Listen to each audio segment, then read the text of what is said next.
What is going on, everybody? I am Mike. Welcome back to Network Podcast.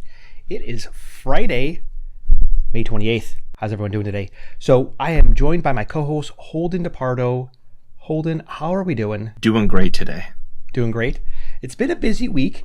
You know, it's the week before WWDC, or it's about a week before WWDC, and we have a special episode coming up with our WWDC predictions, but we're going to talk news today, and it's kind of like this point in time, Holden, where there are some things that are kind of like waiting. It's kind of like a lull, you know what I mean? Like the calm before the storm, so to speak.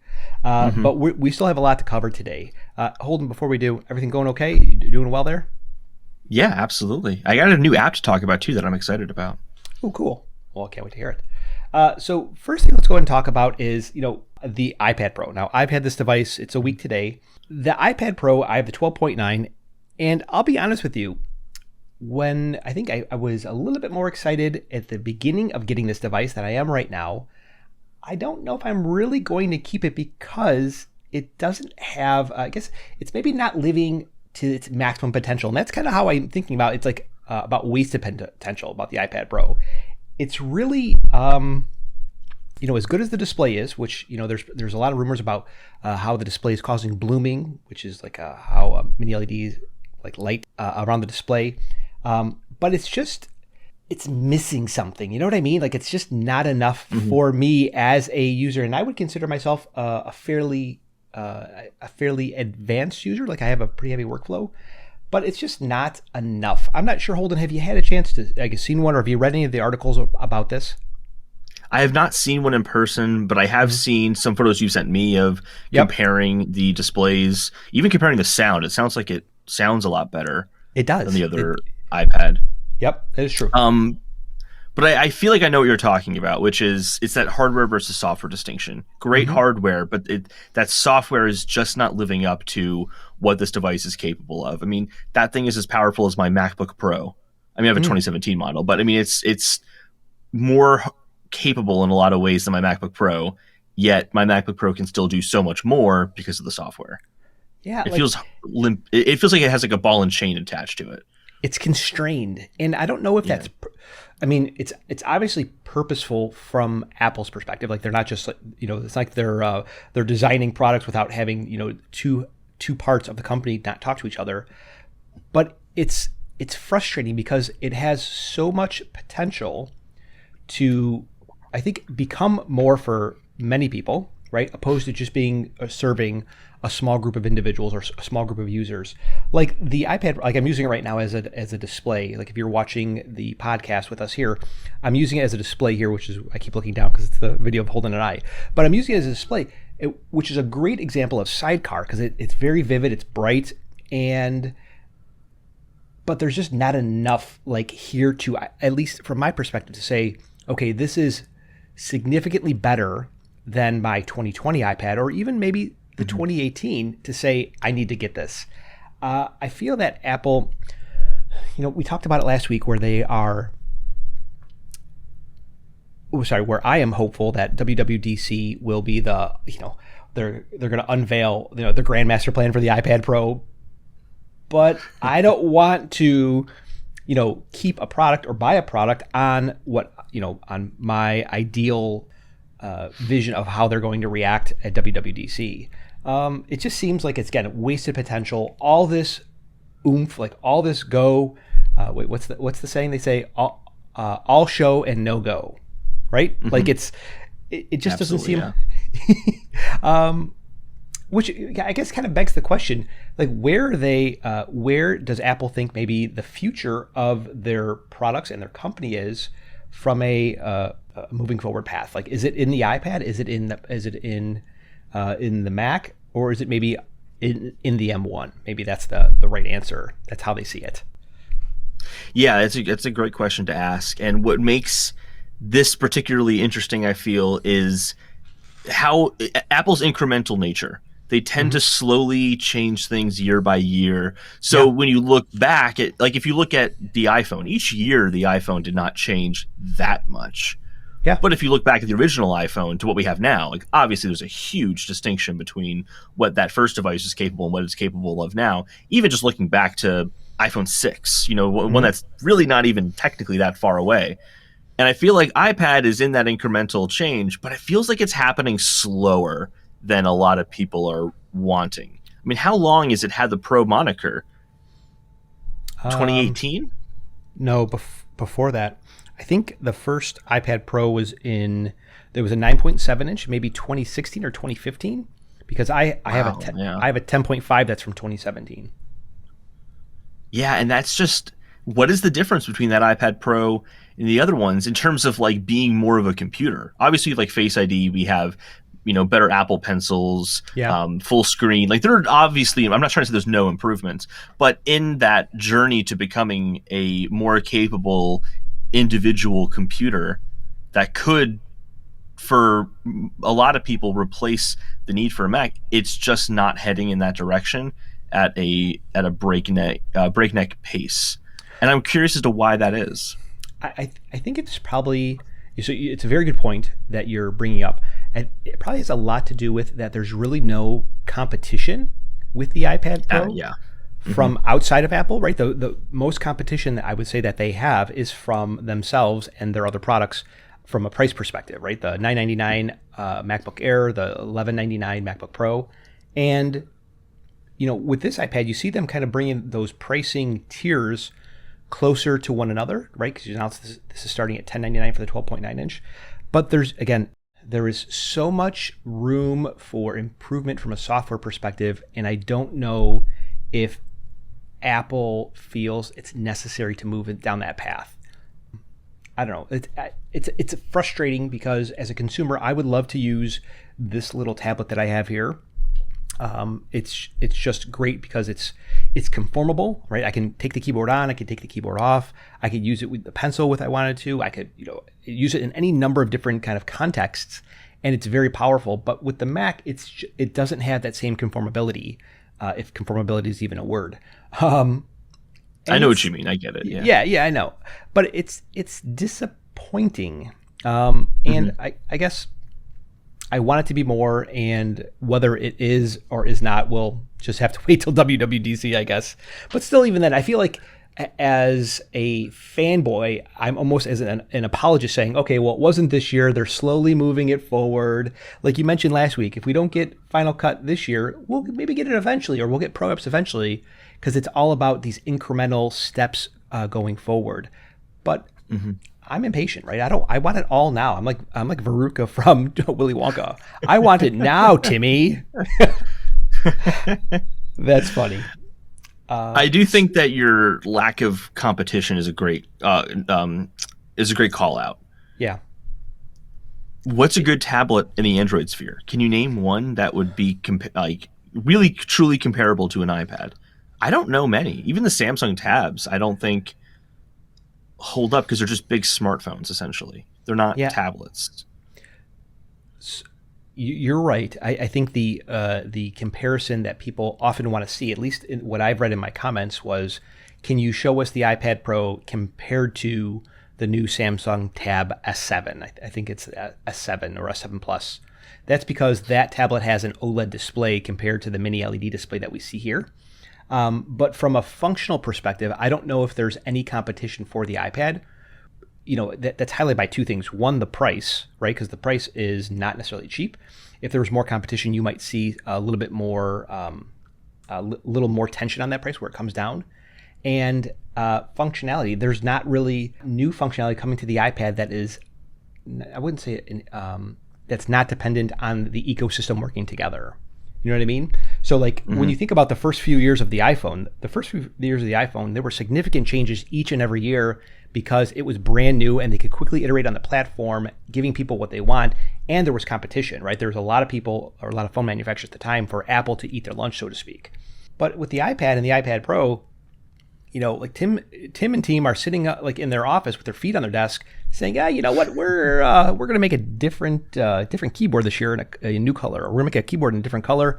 People are going to go nuts over it. And they are, right? They're buying $300 and $350 keyboards like it's going out of style. But I don't know. I'm just a little disappointed. I want more.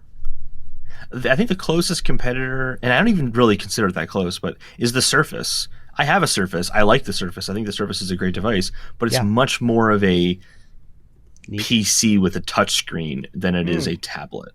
I do not like using my Surface with a touchscreen. It's really bad if you use it as a tablet. But as a little PC, I think it's a great little device. Yeah, it's. I haven't used it Surface extensively, so I can't necessarily comment on the functionality. But I know that from my little experience, it's more of a computer first and then a tablet second. Where this is a tablet first and a computer, not really at all. They're trying to bring computer? What is a computer?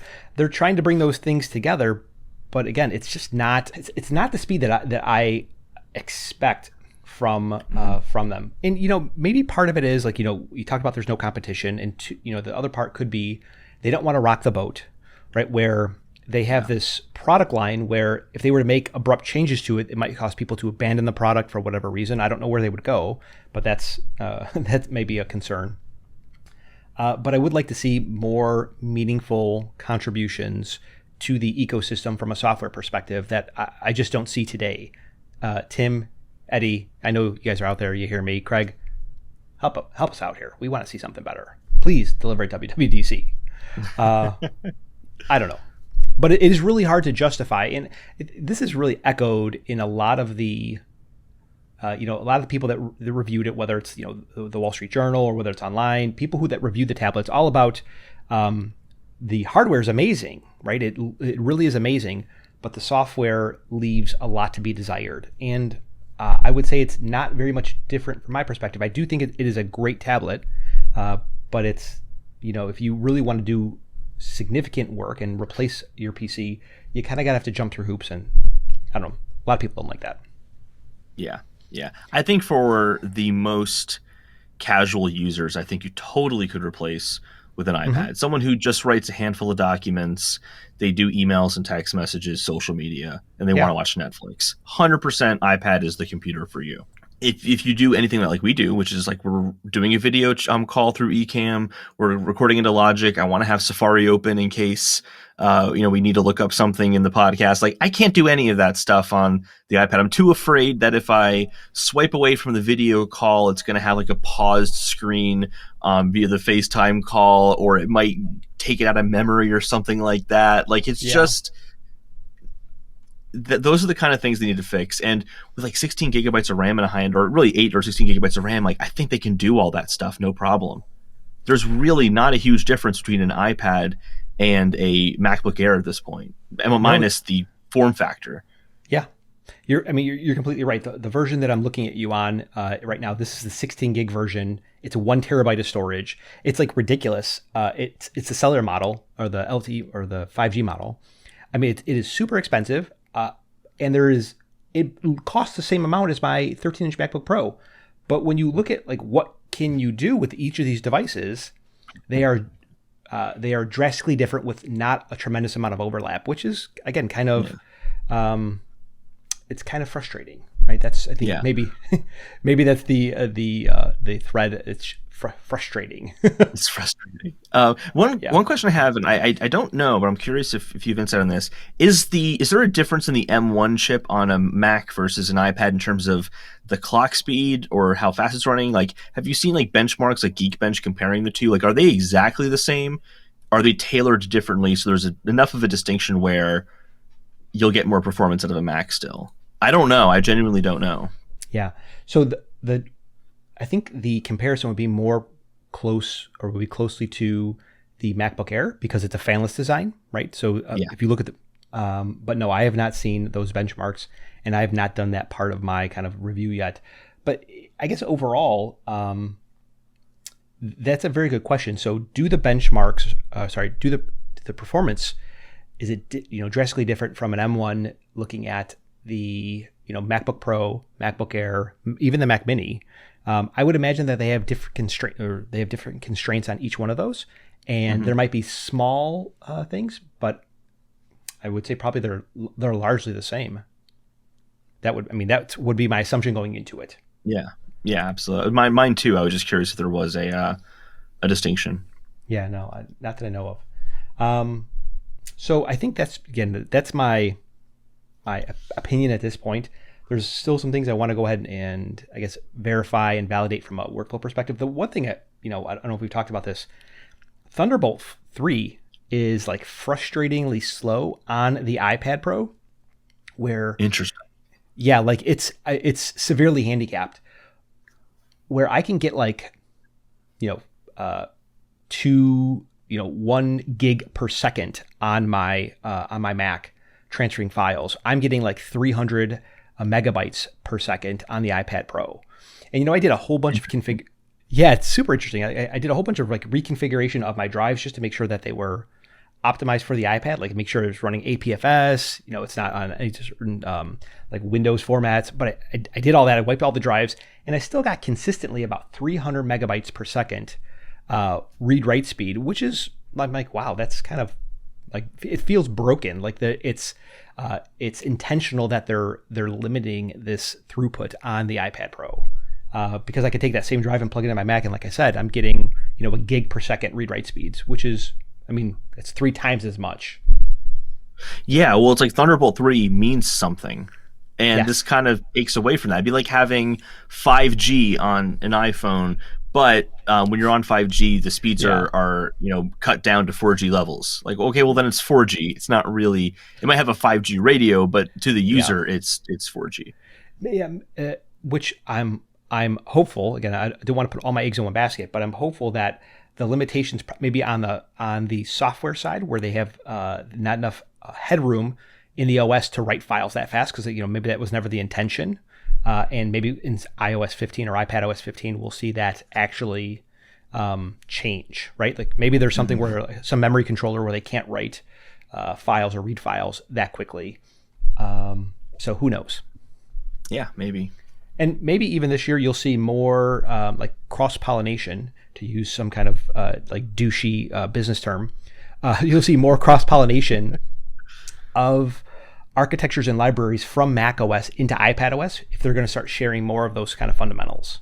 Who knows? That's what I would think. What is cool, though, Center Stage is very neat, and it's actually very helpful. When you see like the whole kind of reframing of yourself, and when people enter and exit the frame, it's useful, especially if you take a lot or you do a lot of video chats. So I like that a lot. That is one thing I do like.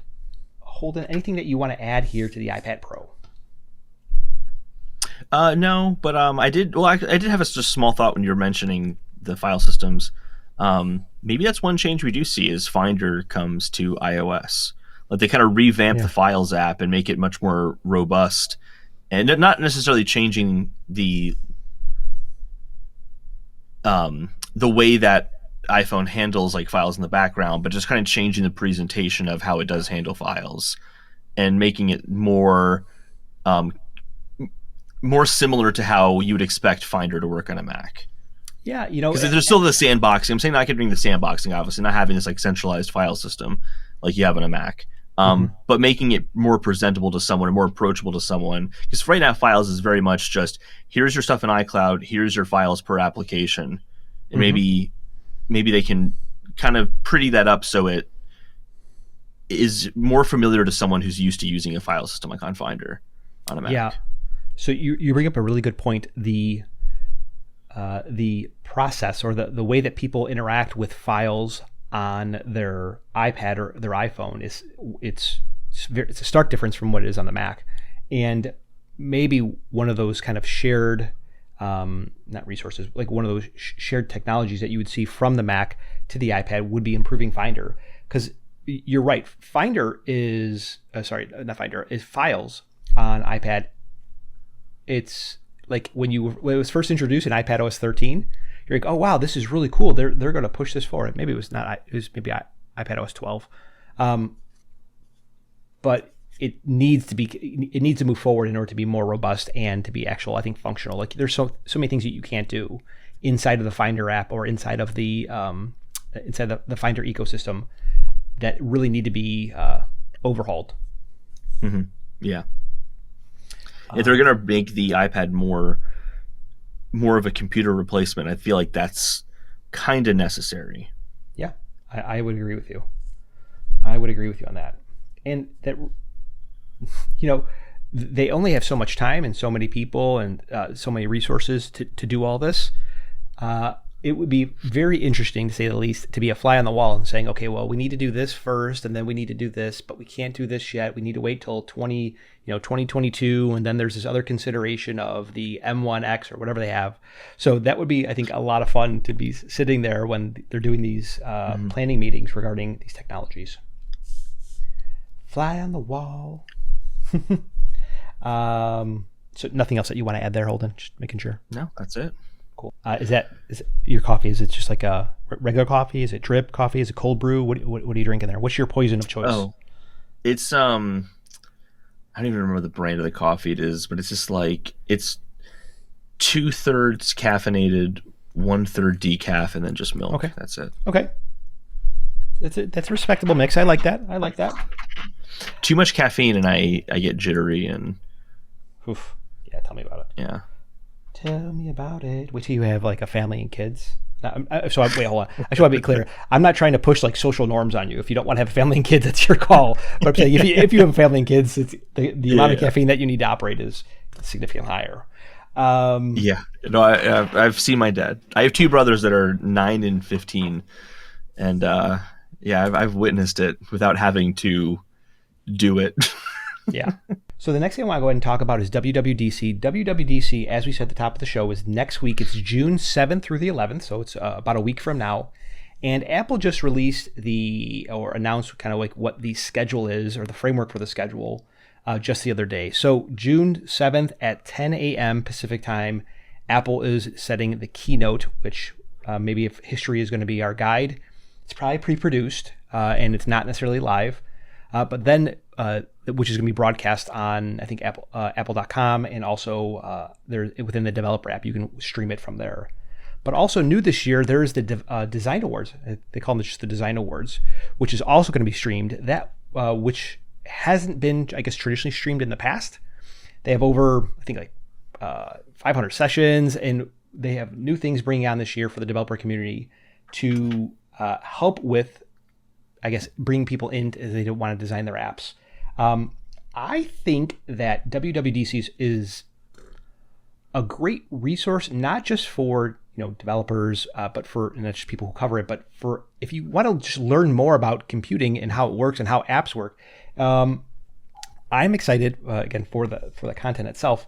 Holden, how is there anything that maybe you'll be looking for in terms of WWDC? Like anything that we're not talking about predictions, but just maybe overarching kind of themes. Anything that you find interesting there? I've kind of WWDC is very hard to predict. Mm-hmm. I find that Apple hardware tends to leak all the time, but you don't see many leaks for software. It does not happen very often, and especially like for example with watchOS. I feel like watchOS is just a complete surprise every year. Yeah. Almost nothing leaks about it, and then they get on stage and they announce a bunch of new things that you weren't anticipating. It's really, really hard to think about what the themes of WWDC are going to be this year. Because I feel like we say a lot, not like we, like you and me, but like generally, the Apple enthusiast community will say something like, iOS 14 was a pretty big update for iPhone, so you really shouldn't expect much with iOS 15. And then iOS 15 gets announced, and it's just this like massive overhaul of all these different things. And I feel like we've said that each year, like since iOS 10, and then 11 turned out to be bigger than we thought, and then 12, and then 13, and then 14 were all kind of bigger than we thought. I have no idea. This is a long way of just saying I have no idea. I don't know. You brought up a good point where hardware leaks,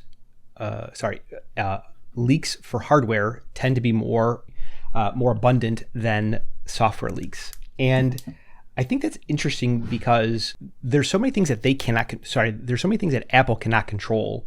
Once they have made a prototype or a set of prototypes, in California, and they need to go to mass production. And that's where you see those leaks coming through when they're in the supply chain. But software seems to be, or at least appears to be, all kind of handled internally. That's why you don't see these leaks of, what the new OS is. You hear hints of what people are like, I might work at Apple and I told you that this new software is going to contain X, Y, and Z, and then somewhere that leaks out. But you don't see screenshots or actual kind of, or you very rarely see screenshots or actual uses of unreleased software very often. So I think it just goes to say that how closely employees value the relationship and the employer here in the United States, or maybe around the world, but specifically as you work for Apple versus the supply chain. Yeah, I think a big reason for that is, I don't want to be controversial here, but how China operates. Okay. Yeah, well, how China operates in terms of, you look at a lot of the more underground hardware markets that they have, which literally will just bring components from Foxconn and sell them at some sort of kiosk out somewhere in China. You see stuff like that. I think this is why a lot of like Huawei and things like that, like their products tend to look very, very similar to Apple products. So I think that's a big reason why you see that. But I also feel like when we're going back to software, let's say that Apple does partner with someone. They're partnering with, Epic Games is someone they've partnered with in the past. Yes. And have helped out with Unreal and integrating AR technologies into Unreal. Epic already, as their employees, have an understanding that they don't want their product to leak out in software.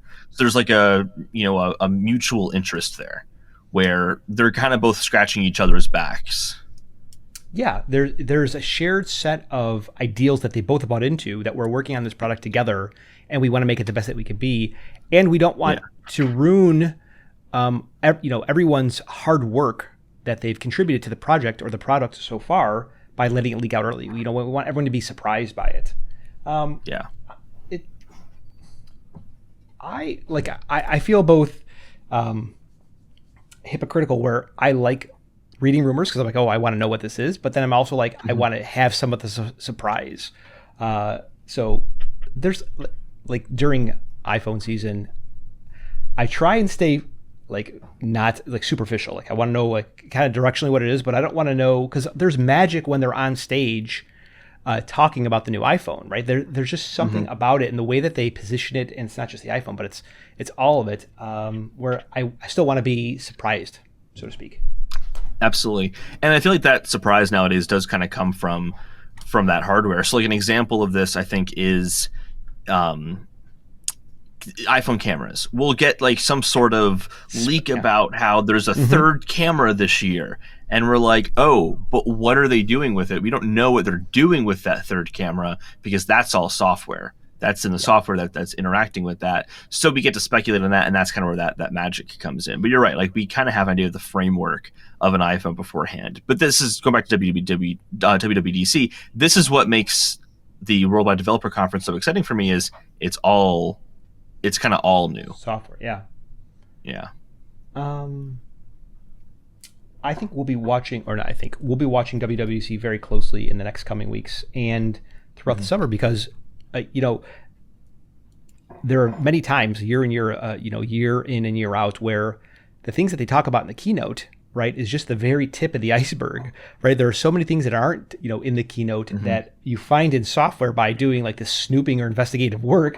You're like, oh, wow, it does this now. So WWDC is not just, it might be one day or a week full of events, but it's really in the summer of, or an entire summer of, this is, what iPadOS and iOS and tvOS is all going to bring to the table and that new year. And then that cycle really happens over again, because what we see throughout the betas is not necessarily what we get in the final product, because there's some things that they hold back due to hardware, right, for the new hardware.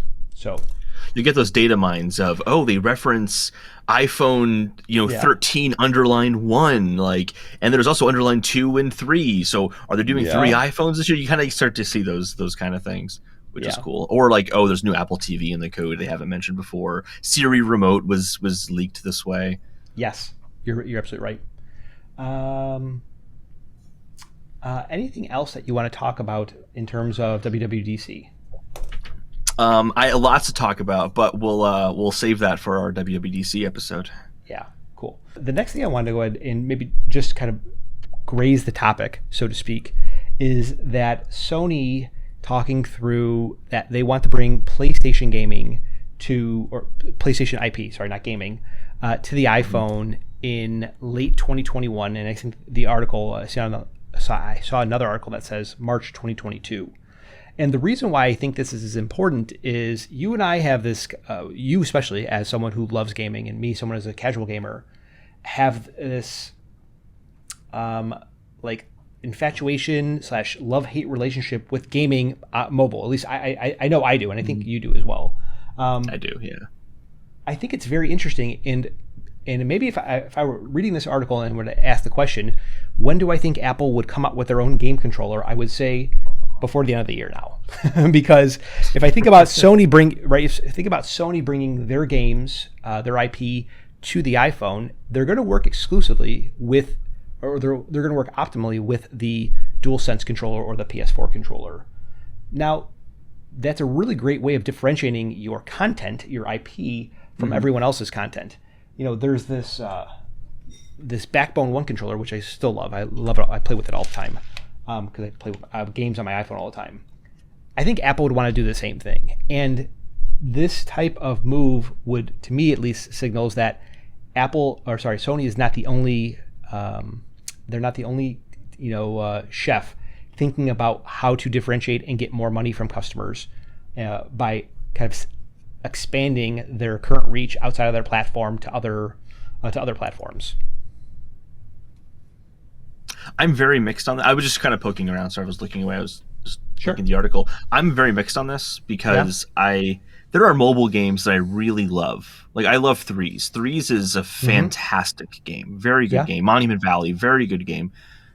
Cut the Rope, you can go on. There's a lot of really great mobile games, but they're designed for mobile in mind. They're not some ham-fisted attempt to take God of War 2018 and put it on an iPhone, because that never works. As soon as you start getting into mimicking a controller on a touchscreen, I think you failed at that point. I feel like the only way is to make experiences that are completely tailored for iPhone. And that's like, until I see these games, it's really hard to tell. If they're going to, like, for example, BioShock came to iPhone.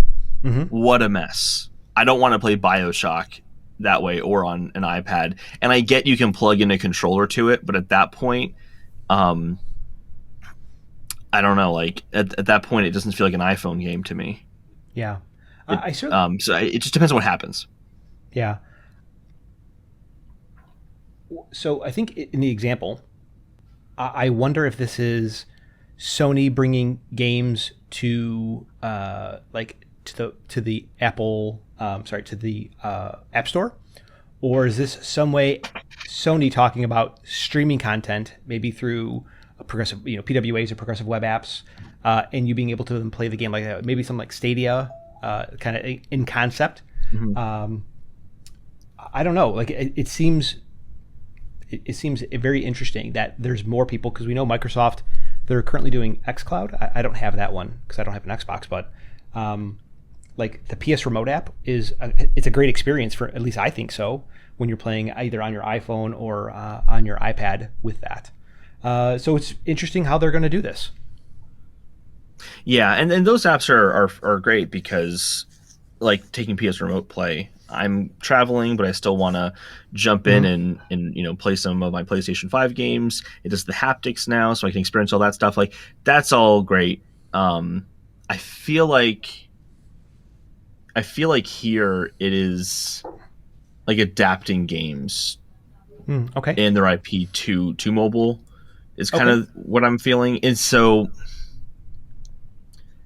yeah, I don't know. I'm really, really mixed on this. Like, here's an example of, I think, something that would be fine. And technically, this isn't a PlayStation IP anymore, but like Detroit Become Human, something that's like very narrative based. I feel like on that game you could get away with just putting it on iPhone, because it's not as much about, impulse decisions, hand-eye coordination. It's about kind of following a story and making decisions along in that story. Like Until Dawn, like that kind of stuff I think could carry over just fine. There need to be some kind of reworking. Yeah, I don't know. The whole mobile thing is really perplexing to me. But the reason why these companies are doing it is mobile is, in terms of revenue per year, it's the same size as PC and console combined. It's like in that range. Like mobile is massive. It is the dominant part of the game industry, whether hardcore gamers want to admit it or not. It's not consoles, it's not PC, it's mobile. Mobile is the biggest part of gaming right now. Because it's much easier. The barrier to entry is much lower with a phone because you already have it. You don't have to spend several $100s on a console or a custom rig, and that makes sense, right? But I think the challenge that they have is like, okay, how do we get the smaller piece of the puzzle in this equation, which is people who are they find themselves going to their console or going to their computer. How do we get them to move over, maybe not entirely, but maybe it's for a portion of that play, to something, and then kind of broaden their horizons to other platforms? Like I was talking about narrative-based games. I was just playing San Andreas on my iPhone. It's awesome. I love GTA. Like it's my favorite game series in the entire world. And I'm playing it the other day on my iPhone with my Backbone One controller. I'm like, this is so fun. It reminds me like I'm being transported back like 10 years ago. Maybe if not longer. I think San Andreas might be older than that. Maybe 12 or 14 years ago. Anyway. Like 2003, I think. It's old. Yeah, man. It's old. But it's such a great game. And bringing that I'm to curious. I'm curious. Sorry, I'm curious now. Bringing that to the iPhone, it just brings amount of nostalgia. Now, granted, it's not a new title. It's not very, I would say, graphically complex like some of the games that you might see that are produced nowadays.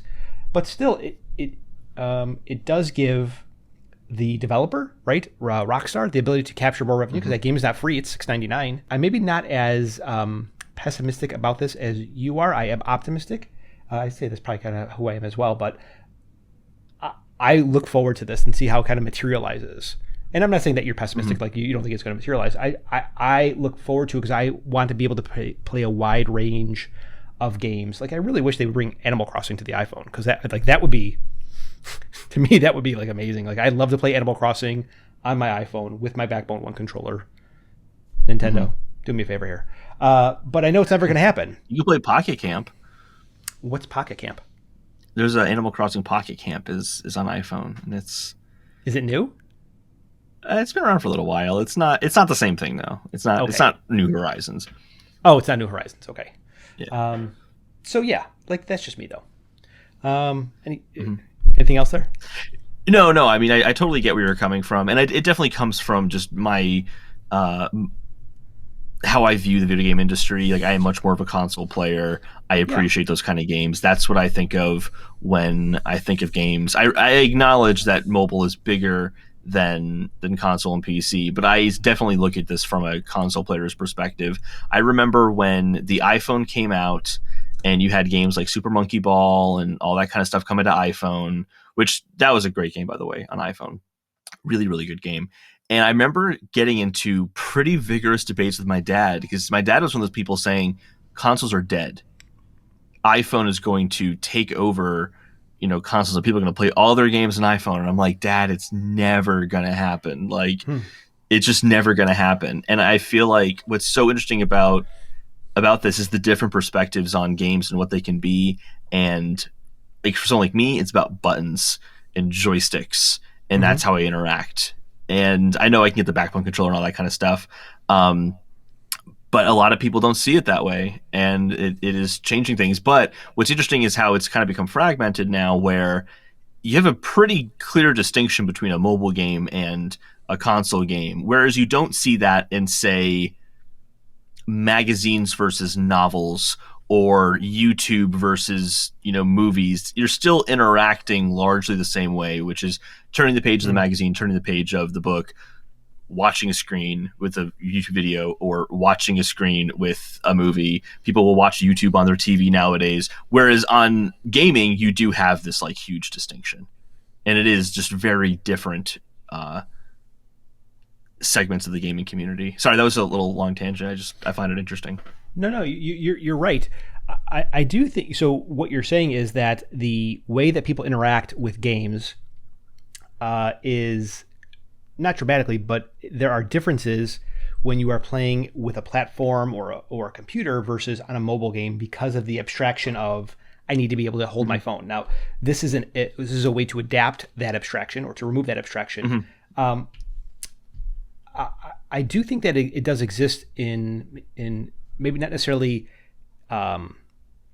like magazines and I think you said novels, but it exists when you talk about reading a physical book and then reading a digital book, right? Like there are adaptations that you take in consideration there.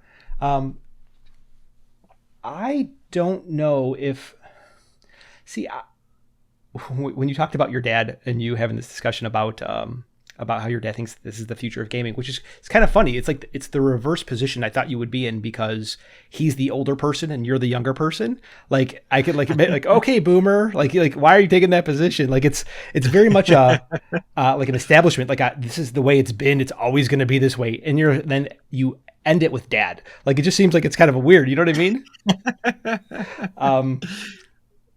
I have a hard time seeing gamers being like, oh yes, I would love to interact with this, fast-paced action game on a touchscreen where I have to look down to make sure I'm hitting the right button. Like a little anecdote, actually, I think will say this very well. I was playing Among Us, right, with some friends, but I hated moving around with a little virtual joystick and then having to hit little virtual buttons. I want to look at this on a TV. So I decided to do that. I decided to AirPlay my phone to the television. Yep. Have you played Among Us? Yes. Okay. So you can you find a body, you go to report the body, right? Yep. I found a body. I'm looking up at the screen and I'm like, report it. And I'm just I'm not looking at my phone. I'm just like hitting where I think that button's going to be, but I'm not hitting it because I'm too stubborn to look down. I'm like, no, I'm going to play this like a regular game. And I'm basically just dancing around the body. And then someone walks in and it's like, oh, Holden's around this dead body. It must have been Holden who killed him. He's the imposter. I'm like, no. Like, you don't understand. I was trying to hit this button. It's like, that's the kind of thing where I think of like, yeah, using a touchscreen is way harder than using buttons. It's just so obviously better to use buttons. I'm totally stubborn about that. That makes sense. What you're saying is that your experience would have been different if you were holding a physical controller? Yes, 100%. Yeah, 100%.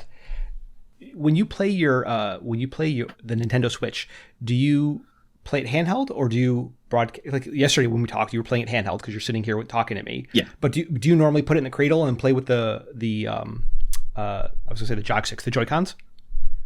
I go back and forth. I also came from a handheld gaming background, though. As a kid, I played primarily DS, Game Boy, PSP Vita.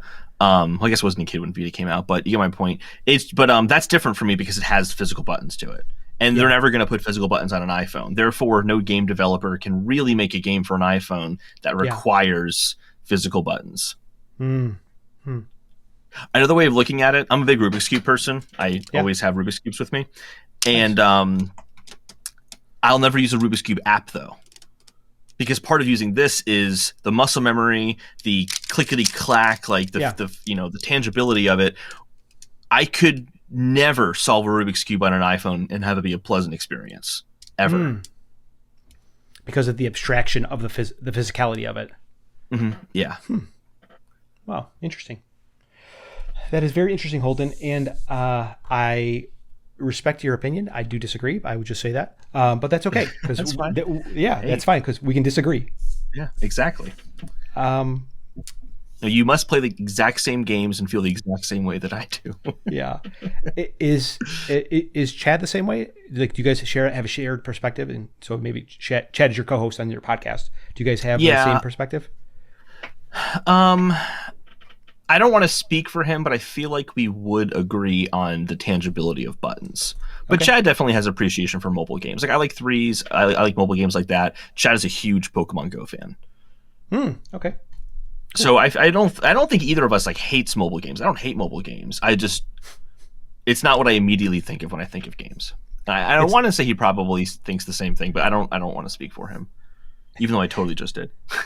Yeah, I don't want to speak for Chad, but yes. So funny. Okay. So I do think that is interesting. Now, again, like I said, I'm interested to see how this materializes over the coming several months because it's the year end. And like I mentioned in the beginning, I think Apple's making a game controller because they want to take advantage. They want to differentiate their services and the best way for them to do that is through hardware. Yeah, I also think that, and this kind of gets to a larger conversation, we don't have to go down this rabbit hole, but as cloud gaming becomes a thing, Apple's going to want to be a part of that. Yeah. And they're just going to want to be. Yep, for sure. It's going to be a lot of money involved in that, I think. It's going to be huge. Yeah, there is going to be a lot of money in that for sure. To be clear, in like a decade. I don't think it's happening anytime soon, but it'll happen. Okay. So last on our list is the rumors of an updated Mac Mini coming out. Now, not quite clear. New Mac Mini coming out, which just looks so classic like the original Apple TV. I'm not sure if you remember that, Holden, but the first Apple TV, yeah. You do, right? It was like that white glass plastic. So there's a number of features on this that kind of signal a overarching design refresh or change in design. John Prosser from Front Page Tech leaked some images of the new M1X Mac Mini that look quite compelling. Like I said, it does look like the original Apple TV from, gosh, what year is that? Like 2004, 2005, maybe 2006. But what I think was interesting, yeah, it's got to be around that time frame.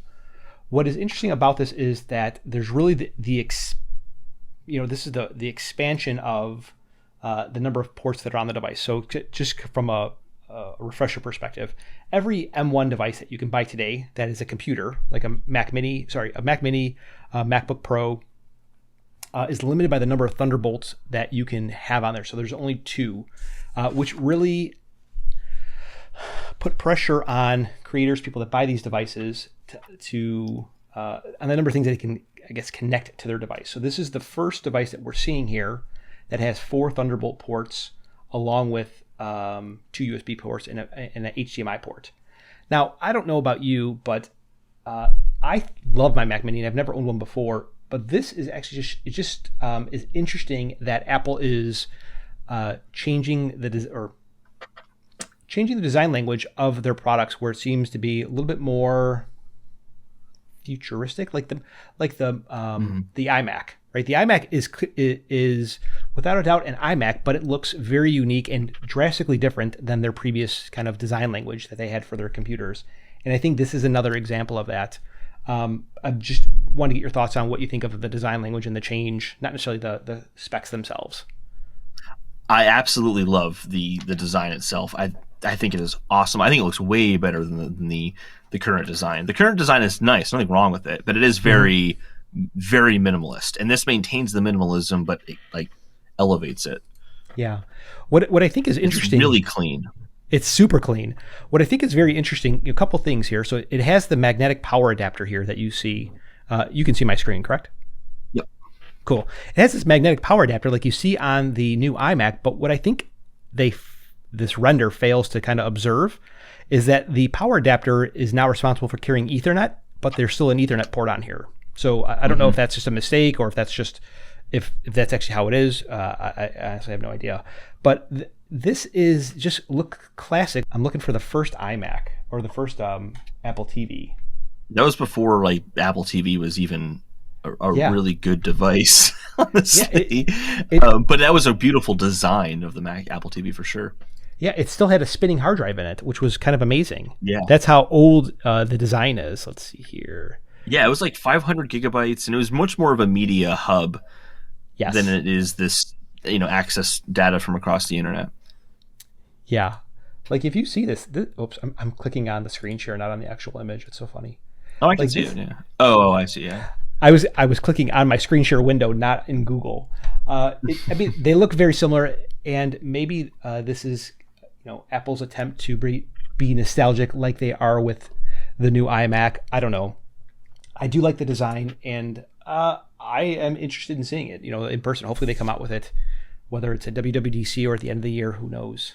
Yeah, I don't know. I do like it though. I like the refresh design language, and I like the direction they're going in this design. I wonder if it's because there's Johnny's out and there's these two new individuals. Their name's escaping me at the moment, but I wonder if it's because Johnny is out and no longer designing products at Apple. Yeah, I think so. I mean, if I that the design of that company was completely Johnny Ive's vision, Yeah. and new people get in, they're going to have different ideas than Johnny. They're going to do what they wanted to do, and I actually think that getting rid of Johnny Ive was probably one of the best decisions Tim Cook has made. Really? Yeah. Do you want to expand on that? And this isn't saying that Johnny Ive is a bad designer by any means. It's just that we've gotten his input for a long time, and let's kind of give people a new voice, and let's kind of change what it means to look like an Apple product. And I kind of feel like you need a new set of eyes, a new perspective when you do that. At the same time, Johnny Ive's approach of making everything super thin and all that has become outdated. And it ended up hurting the Macs because the keyboard is Apple's biggest flounder of the past decade. Is these MacBook keyboards are atrociously bad, and that just comes from that design philosophy of, well, let's make it thinner. So therefore, we have to make this keyboard thinner. Now we're making a worse keyboard, and like they had kind of reached as far as they could go with that kind of approach. I feel like, and refreshing it like that was a bold, hard move to make, and I think it was a really good one. So there's a very interesting point that you bring up, talking about how, the lead designer has left like an indelible, I think it's the right term, mark on all of their products. You can tell that they are distinctly designed by Johnny, and they share a very common thread of design language. Now, with these new products, obviously they're not out yet, but the iPhone, like you think about these products that have a very long life cycle, like, this is 2021. We're coming up on the iPhone 13. There's a very good chance, with a high degree of certainty, they're working on the iPhone 15 at this point, right? Because they're talking about components. They have to find all the components and all that stuff. Have they already started thinking about design of the iPhone 15, or are we behind the ball, so to speak, where the next iPhone is going to look a little bit like this, or mostly like this, but just maybe a little bit different? I would like to see that refresh design be translated into the iPhone and see what that would look like. I would be very interested in that. Absolutely. It's also one of the reasons why I'm interested in the new Apple Watch design for Series 7 that's being rumored, because I think that will definitely be the vision of these new guys coming in. The iMac, I feel like the end result, at least, is the vision of these new guys, and it's taking Apple in a different direction. Although I'm not a big fan of those Apple Watch Series 7 designs, but it is exciting to at least see like a new frontier for Apple. It is. But you know what wasn't redesigned? It was the Apple TV. That still looks the same. It's just a black box. Yeah. It doesn't need to change, though. It should be incognito. I don't even keep mine visible in my entertainment center. It's Velcroed behind my entertainment center. Oh, wow. That's serious. Yeah, I just want it out of view completely. Yeah. Holden the minimalist. I don't know if I would have thought that. I also Velcroed my Switch dock to the back of the entertainment center. So when I put my Switch in there, I just reach behind and dock it back there, and it works great. Do you have your PlayStation docked? Or not docked, but like mounted? No, because of my entertainment center and the way it's laid out, I have to put it vertical. Okay. Horizontal, underneath. Yeah. And I don't like the PlayStation 5 design, though. I wish I could hide it, but it's too big to hide anywhere. So I'll tell you that Instagram advertising is probably they have the most lockstep business. No one can beat their advertising, because I get ads for mounting my PlayStation, PlayStation skins. I'm like, wow, you guys really know me as an individual. Like, so if you want, I'll send you the links to the products. They know what they're selling. Yeah. If I could hide that thing, that'd be awesome. Yeah. It's huge and ugly. Yeah. I agree. Not many people have that opinion, but I'm not a fan of the PS5 design. At least I had the digital one, where it's more symmetrical. It doesn't have that. It's not the Hunchback of Notre Dame in console form. Yeah, I hear you. Holden, let's hear about this app that you had me so kind of waited with bated breath. I'm like very interested in what this is. It is so small, it deserves no level of hype. But I'm enjoying it. So I'm a big fan of Fantastical. That's my calendar app of choice. I even pay for the yearly subscription. I just justify it in terms of it's like buying a planner every year. But I really like the features it offers. I love the Apple Watch app, and the complications are just amazing. I really love FlexBits, who makes that. And they released a major update to their contacts app called CardHop. And man, CardHop is really, really good.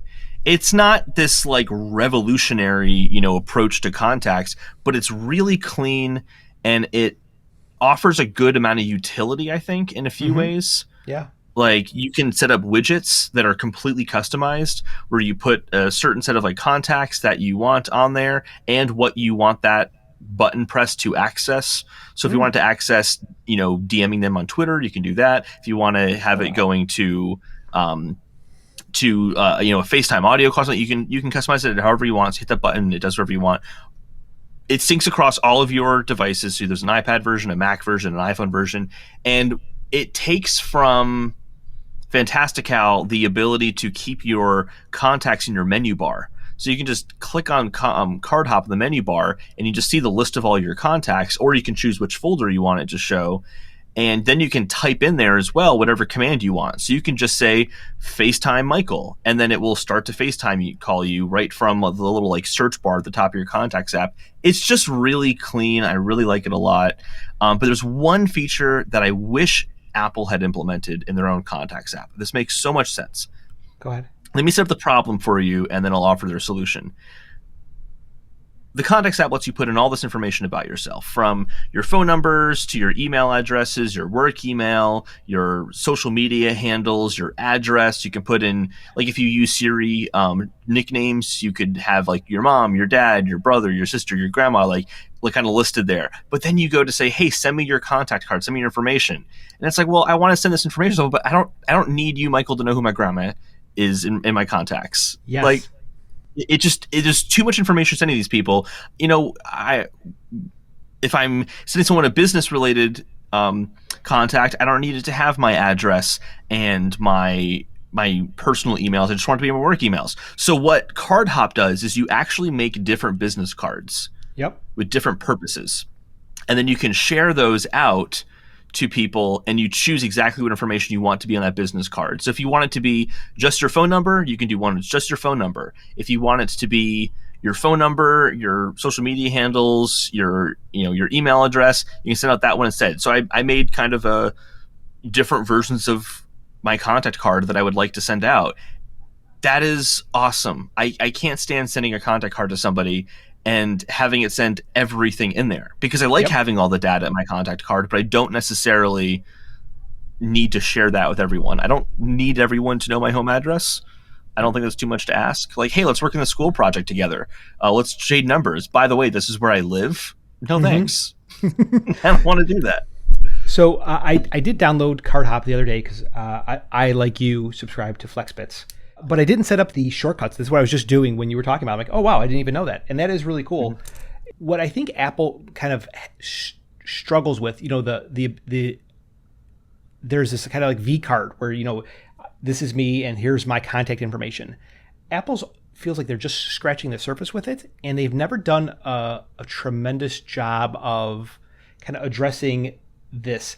And I would hope that in kind of the modernization and life cycle of updating messages, that's part of it, where you get this like rich presence of who the person is, whether they're online, like are they available? Can you talk to them? Could you call them? That would be really cool, and I'd like to see that in some type of update for contacts/messages. I don't want the online portion of it, but yeah, the rest of that sounds great. Well, so I think I agree with you, but what if you wanted to what if you wanted to play a game like with someone who's in your they call it Game Center, like it would show you if they're online or what game they're playing or something like that. Just an idea. Yeah. I even turn the stuff off on my PlayStation and my I'm a recluse in a lot of ways. I keep to myself a lot. And I don't know, like sometimes like I want to play a game and I just want to play a game. And I don't want to worry about someone chiming in and, voice messaging me in the middle of my game, because like, it's not that I don't like you or anything like that. It's just like, I want to play Mass Effect and it's going to be hard to talk to you and make these decisions in Mass Effect. So yeah, I'm a total asshole. Sorry, I don't know if I've ever cursed you before. But I don't know, like I keep that stuff on. Chad gives me crap for it all the time. And on Discord I do the same thing, and people ask me like, why are you always invisible? It's like, because I just want to do my thing, and I don't know, like if we're gonna play a game together, I'll reach out to you, be like, hey, let's play a game, or you can text me like, hey, let's play a game, and I'll let you know if I'm available or not. Like, yeah, I don't know. Well, so now if I ever see you online, I'm too scared. I will never. Because I don't want to be that guy like, oh my God, Mike's online. He wants to play Animal Crossing. No. Well, part of it stems from back when Facebook was a thing and they had this online, functionality. There was this guy I worked with, and literally as soon as I logged in, within like a second, he's messaging me and like wanting these chats, and I'm like, dude, I just came here to check something really quickly, and now I feel like a huge jerk for not wanting to talk to you. Yeah. And he was a little stalker. It was kind of strange. I ended up deleting him as a friend at one point because he was like doing it way too much. It was annoying me. And then he literally added me as a friend within a minute of me deleting him. Wow. It was really, really strange. Yeah. Wow. That's serious. Yeah. It was very serious. I honestly felt very creeped out. Anyway, that went there. Awesome. Well, Holden, thank you for introducing or reintroducing us to FlexBits and CardHop. Yeah. Holden, can you tell me, where can everyone find you at? Apparently not on PlayStation or Nintendo or anywhere. Yeah, not on PlayStation. Not on PlayStation. No. I'm on Twitter at Holden DePardo. I do a video game podcast called At Respawn Aim Fire. You can catch me there. We talk about video games and all sorts of stuff. We also have some breakdowns of the Apple Epic stuff if you're interested in that and kind of interested in Apple stuff and want to hear about that. I talk about that there. Awesome, Holden. Thank you very much for joining me today and talking with some Apple stuff. Everyone, thank you very much for listening in, and we will talk to you soon. Have a good one. See ya.